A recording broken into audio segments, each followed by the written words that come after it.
Is there a question you're trying to answer as you move through life? Probably not anymore. I think that there were questions that I held in my 20s that were particularly self involved, perhaps concerned with self actualization or what my purpose was in the grand scheme of things. And now I find that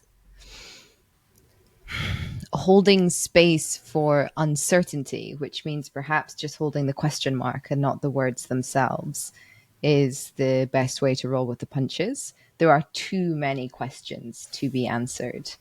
And I think I'm starting to get a hold of the fact that the point is the process of answering rather than the answer itself. Um, I've been quite happy to stick with, what is the purpose of life? It's just to love one another, really. What am I meant to be doing? Just trying to figure out how to be of service and also how to do things that I enjoy. Um, and with the rest, sort of opening up space for other possibilities allows me to answer immediate questions as they come my way, and ones that perhaps if I'd been burdened with a bigger question, I would not have either had the time, the energy, or even the awareness to see them coming. Um, so now I just try and move through life with a smile and a bit of a wink and a nod at the kind of big eternal question mark that we're all facing, which is like, why are we here? You just sort of, why do you want to be here? Figure that out and let the rest flow. When did this? But I love this sentiment of holding the space for uncertainty. Um, could you elaborate just on what that journey or even that evolution with coming to that has been for you? Yeah. Um, I think, like so many of us, trying to grasp onto a sense of certainty was one of the only ways that I could seek security. And even if that certainty was bad, even if it was negative, at least there was that sense of if I know all the moving parts, then I can establish what is going on. But of course, the more that you're in relationship to the world, the more those moving parts change all the time. And the more the relationships between those parts change all the time.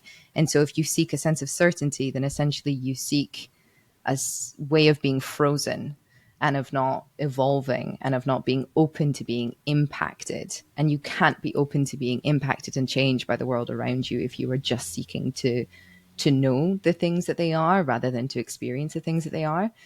So I think in doing this work that I do, investigating why the world is in crisis and seeing with every week, with every interview, with every article, with every climate corruption investigation, that there is no one answer. And even with regards to the future, the more information I get, the more I can model different possibilities, but I can't tell anyone for certain what will or won't happen. Um, and so, in order to be able to do my work, I need to be comfortable with uncertainty. And it was through doing my work and really finally finding a sense of purpose and joy through that, that I think it just began to permeate into my own personal life.